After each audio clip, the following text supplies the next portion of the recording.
Bonjour chers élèves, on continue donc notre série de correction des exercices proposés aux examens de baccalauréat concernant l'immunologie et on continue par la correction des examens du baccalauréat de la session normale 2018. Donc voilà les sujets.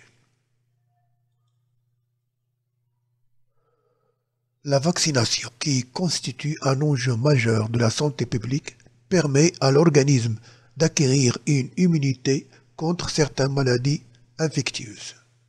Afin de dégager les mécanismes immunitaires permettant d'expliquer l'effet de la vaccination, on présente ici les données suivantes. Donnée 1, le document 1 représente la variation de la quantité d'anticorps en fonction du temps après contamination par le bacille tétanique chez une personne non vaccinée contre le tétanos, figure A, et chez une autre personne vaccinée contre cette maladie, la figure B.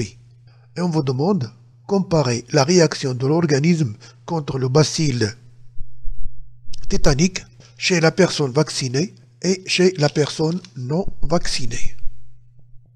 Bien sûr, comme première réponse, on constate le document qui présente deux graphes, l'un chez une personne non vaccinée, l'autre chez une personne vaccinée. Et on nous demande de comparer. Bien sûr, la comparaison demande de trouver les ressemblances et les différences. Comme ressemblance, on voit bien que les deux individus, soit vaccinés ou non vaccinés, sont capables de synthétiser, bien sûr, ou de fabriquer l'anticorps antitétanique. Alors que la différence, chez une personne non vaccinée, la réponse immunitaire demande 7 jours pour qu'il y ait une réponse. Vous voyez ici la contamination.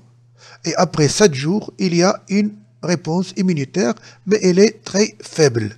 Elle dure seulement à peu près une semaine, puis elle commence à diminuer.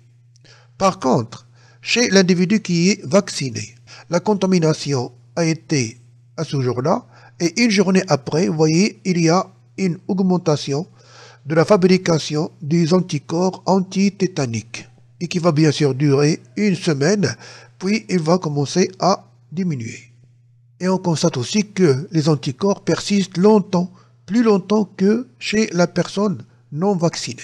Donc comme réponse que vous devez donner, la comparaison des deux figures A et B montre des ressemblances et des différences. Comme ressemblance, la production d'anticorps antitétaniques est chez les deux personnes après contact avec l'antigène.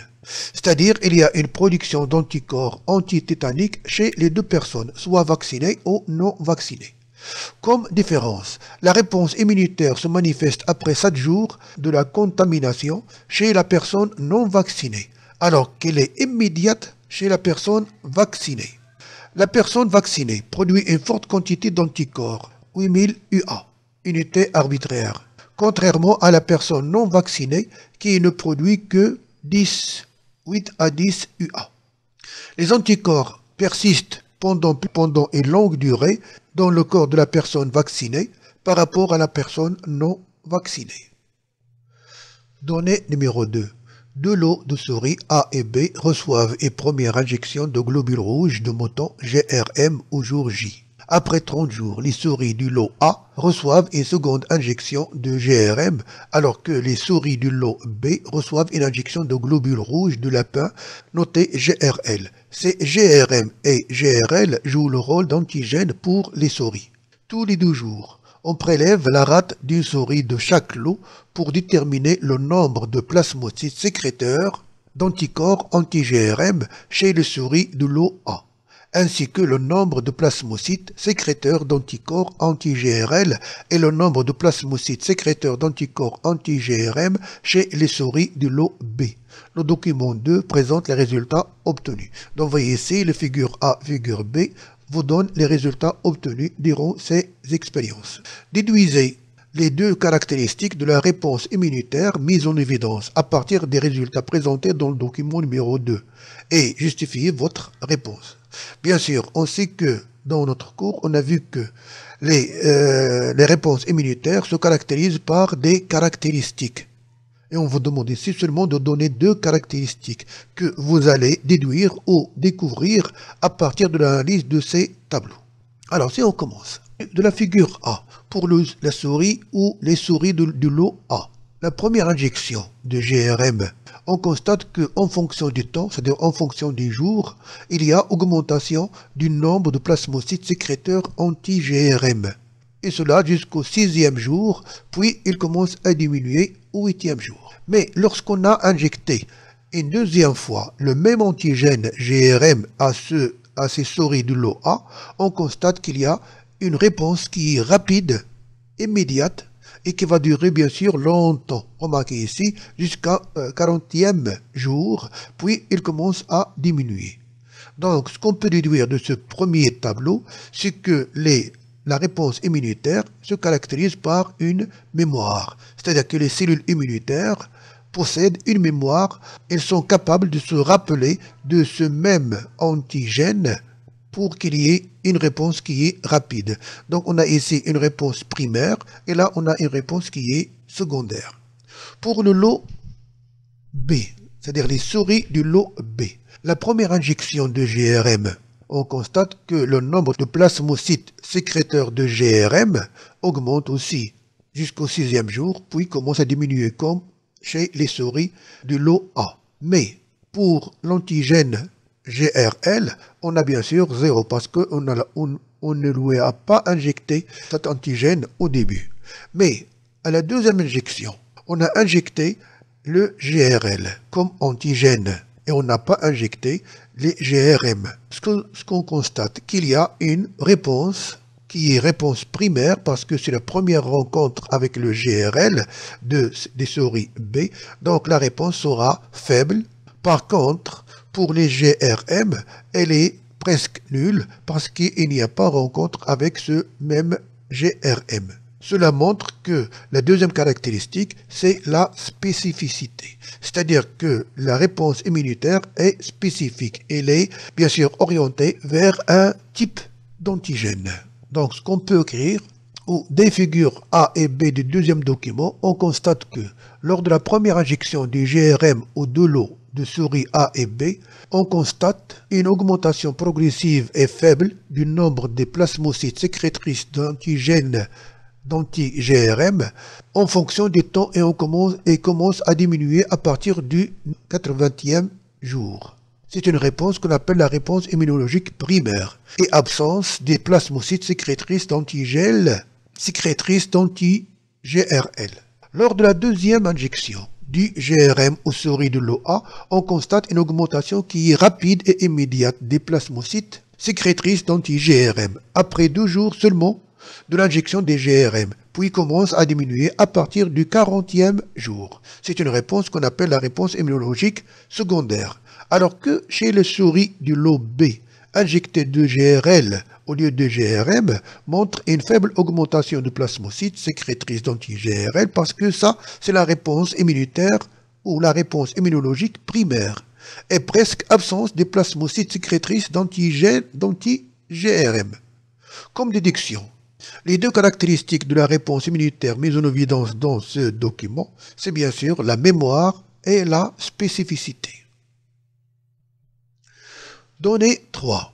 La réponse immunitaire spécifique contre un antigène donné se déroule au niveau des organes lymphoïdes périphériques. Le document 2 présente les phases de cette réponse immunitaire. Remarquez ici, vous avez l'antigène et là vous avez bien sûr des cellules lymphatiques. Là, on a une sélection clonale, la phase de multiplication, la phase de différenciation. Et cela, bien sûr, pour les lymphocytes B. En exploitant les données de document 3 expliquées, la réponse immunitaire des souris du lot A, et petit b, la réponse immunitaire des souris du lot B. Pour les souris du lot A, le premier contact avec les GRM, donc le premier contact avec les GRM, les active, donc c'était une sélection clonale, et ils sont bien sûr activés puisqu'ils ont reconnu cet antigène. Il va y avoir une phase de multiplication pour donner plusieurs lymphocytes B. Certaines vont devenir des lymphocytes B à mémoire, alors que d'autres vont se différencier en plasmocytes. Et ces plasmocytes, bien sûr, vont sécréter l'anticorps anti-GRM. Et ça, bien sûr, explique l'augmentation du nombre des plasmocytes sécrétrices d'anti-GRM. Le deuxième contact, ce sont bien sûr les lymphocytes B à mémoire qui reconnaissent déjà le GRM, qui vont bien sûr entrer en action. Et il va y bien sûr avoir différenciation ou leur différenciation en plasmocytes de façon qui est rapide et sécrétion bien sûr d'anticorps anti-GRM. Ce qui va donner bien sûr une réponse qui est forte et rapide. Pour la réponse immunitaire des souris du lot B, le premier contact avec l'antigène GRM, il y a bien sûr sécrétion, c'est des fabrications des lymphocytes spécifiques. Donc, au contact, bien sûr, avec l'antigène GRM, il y a ce qu'on appelle une sélection clonale des lymphocytes B qui vont bien sûr être activés et se multiplier pour donner des lymphocytes B. Certains, bien sûr, vont être sous forme de mémoire, alors que d'autres vont se différencier en, bien sûr, plasmocytes, ce qui explique l'augmentation du nombre des plasmocytes chez les souris du lot B. Mais la deuxième injection, on a injecté le GRL. Or, nos cellules lymphatiques B à mémoire ne le reconnaissent pas. Donc, il va y avoir de nouveau une nouvelle sélection de nouvelles lymphocytes B pour qu'il y ait bien sûr succession de ces étapes une nouvelle fois. Et pour cela, la réponse, bien sûr, elle est faible, comme on a constaté. Donc, ce qu'on peut écrire pour la réponse A, c'est-à-dire la réponse immunitaire du souris du lot A. Le premier contact avec l'antigène GRM entraîne une sélection de lymphocytes B spécifiques. Ceci induit une multiplication et différenciation en plasmocytes sécréteurs d'anticorps anti-GRM et en lymphocytes B à mémoire. Or, alors que le deuxième contact avec le même antigène, la réaction sera plus rapide des lymphocytes B à mémoire spécifique et en grand nombre, ce qui va donner bien sûr une réponse qui est forte et rapide. Alors que pour petit b, le premier contact avec l'antigène GRM, c'est-à-dire une sélection de lymphocytes B spécifiques, va entraîner leur multiplication et différenciation en plasmocytes sécrétrices d'anticorps anti-GRM et en lymphocytes B à mémoire, comme dans ce cas-là. Mais le deuxième contact avec un autre antigène différent, qui est le GRL, les lymphocytes B à mémoire spécifiques à GRM ne réagissent pas contre le GRL parce qu'ils ne le reconnaissent pas. Mais il y a une nouvelle fois une sélection d'un nouveau clone de lymphocyte B et une nouvelle réaction immunitaire lente et faible contre le GRL va commencer. Et on passe à la correction de la session de rattrapage 2018, dont voilà le sujet. Les lymphocytes T4, notés LT4, jouent un rôle fondamental dans la réponse immunitaire spécifique. Afin d'étudier le rôle de ces cellules, on présente les données suivantes. Donnée 1, dans certains cas, comme celui du sida, le dérèglement de la fonction de LT4 entraîne des conséquences graves sur la réponse immunitaire. Le document 1 présente l'évolution du nombre de LT4 et du nombre de virus VIH dans le sang d'une personne infectée par le virus VIH. Donc vous avez ici le document 1. Premièrement, en vous basant sur les données du document 1, décrivez l'évolution du nombre de VIH et de LT4 entre la 6e et la 12e semaine, d'une part, et pendant la phase de sida déclarée, d'autre part, puis expliquez l'évolution du nombre de VIH durant les deux phases. Alors, comme vous le constatez, on a divisé notre graphe en phases, du 6e ou 12e semaine. Avant la 6e semaine, on a une augmentation du nombre de VIH et on a une diminution des lymphocytes T4. Mais à partir de la 6e semaine, on a une augmentation des lymphocytes T4, bien sûr accompagnée de l'apparition d'anticorps spécifiques au VIH. Pendant la phase de sida, c'est cette partie-là. Qu'est-ce qu'on constate? Que le nombre de lymphocytes T4 diminue jusqu'à s'annuler, jusqu'à disparaître, alors que le taux du virus VIH, c'est-à-dire la concentration du virus VIH, elle augmente d'une façon progressive et rapide. Donc cette diminution des lymphocytes T4, bien sûr, va entraîner l'apparition des maladies opportunistes. Donc comme réponse, à partir du document 1, on constate que entre la 6e et la 12e semaine, il y a une diminution. Vous voyez ici, diminution du nombre de virus dans le sang, passant de 10 à la puissance 7 ml à 10 à la puissance 3 ml, avec augmentation du nombre de lymphocytes T4 dans le sang qui passe de 400 microlitres jusqu'à 800 microlitres. Alors que pendant la phase de sida déclarée, de 1 à 3 ans, le nombre de virus augmente de 10 à la puissance 3 jusqu'à 10 à la puissance 7 ml, alors que le nombre des lymphocytes T4 dans le sang diminue de 4000, enfin de 400 lymphocytes T4 par microlitre du sang pour s'annuler à la fin de cette phase, c'est-à-dire après 3 ans. Comme explication, on va demander ici, puis expliquer. Alors, comme explication, entre la 6e et la 12e semaine, on peut expliquer la diminution du nombre du virus par l'augmentation des lymphocytes T4, c'est-à-dire apparition des lymphocytes T4 spécifiques au virus VIH. Alors que pendant la phase de sida déclarée, on peut expliquer l'augmentation du nombre des virus par la chute des lymphocytes T4 qui vont bien sûr être détruites par la prolifération virale et par bien sûr d'autres moyens. Donnée numéro 2. Afin de montrer le rôle des LT4 dans la réponse immunitaire spécifique, on a réalisé une expérience sur 6 lots de souris. Le lot 1 n'a subi aucun traitement. Les lots de 2 à 6 ont subi un traitement qui a permis de supprimer certains types de lymphocytes. Or, on sait que les lymphocytes, il y en a deux types, les lymphocytes T et les lymphocytes B. Donc, le total, c'est-à-dire les 6 lots de souris ont été infectés par le virus de la grippe. Ensuite, on mesure l'efficacité de la réponse immunitaire par la détermination du temps requis pour éliminer le virus et le taux de survie pour chaque lot.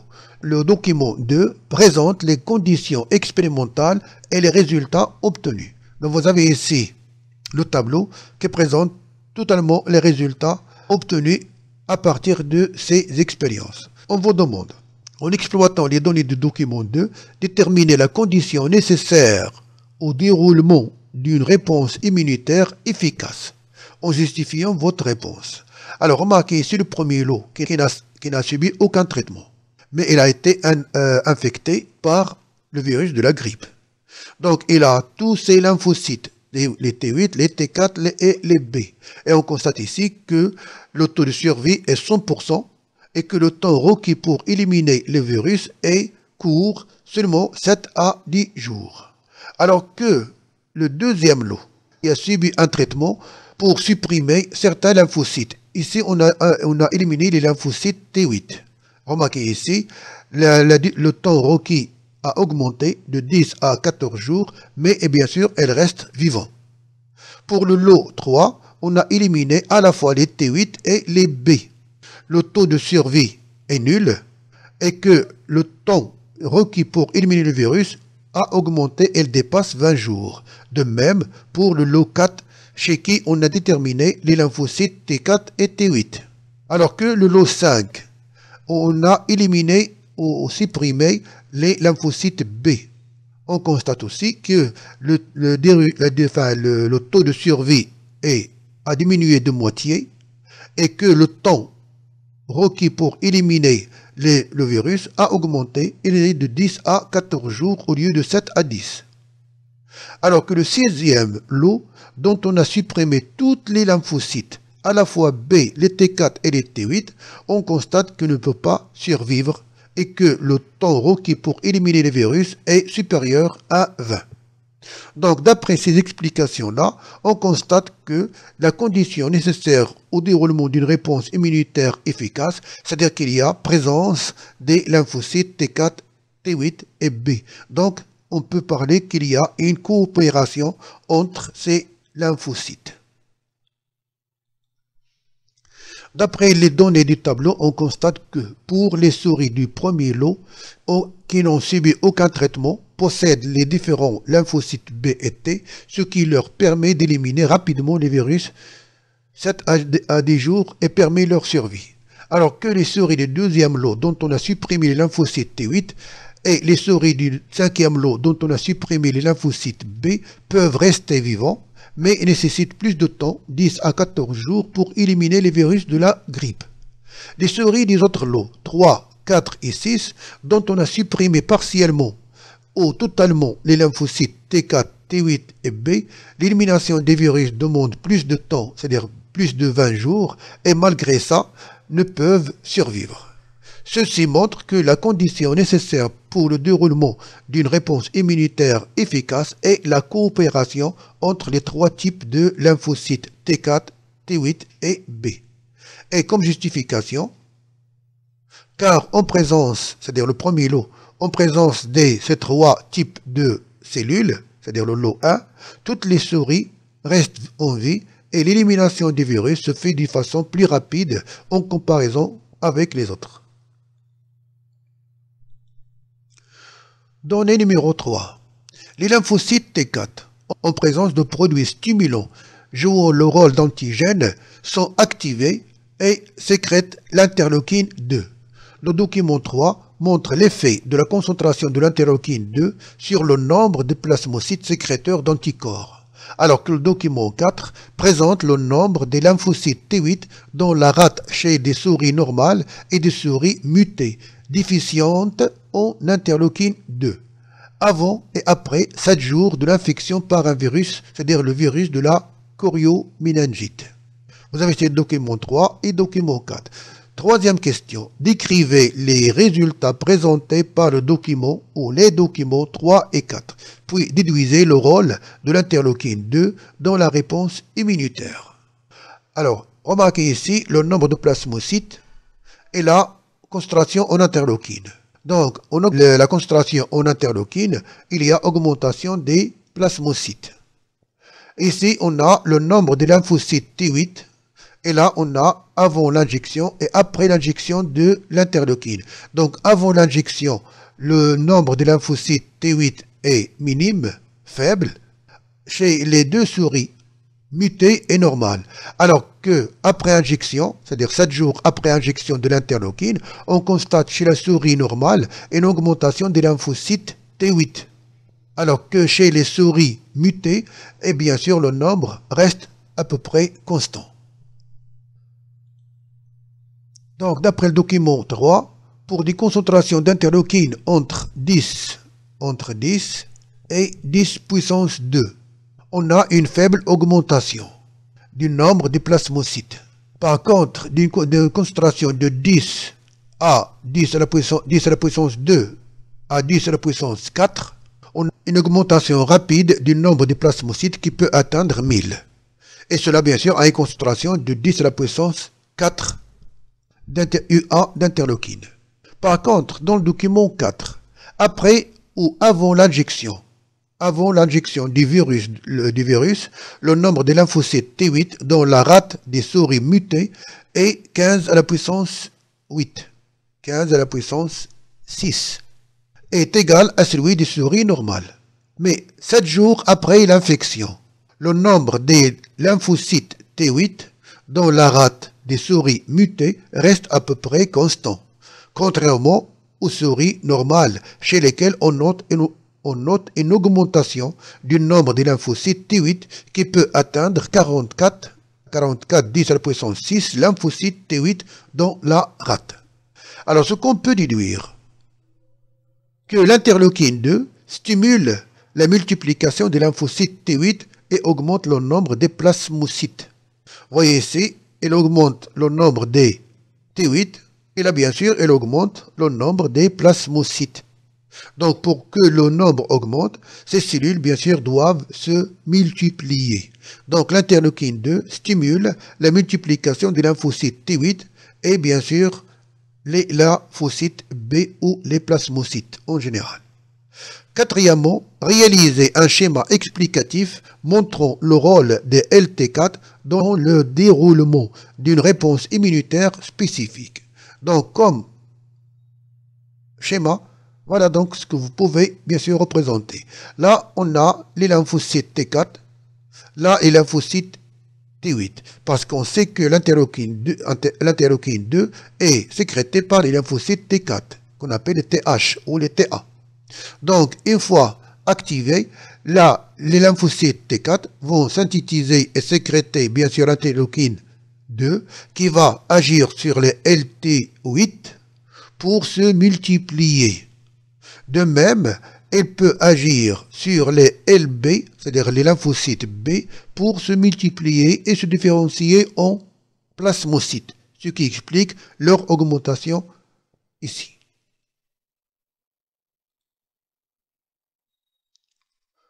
Avant de vous quitter, je vous laisse ici, comme d'habitude, 2 exercices proposés lors des sessions normales et de rattrapage pour l'année 2019. Pour la session normale, voilà le sujet. J'espère que vous avez ou vous auriez l'envie de le résoudre pour vous tester.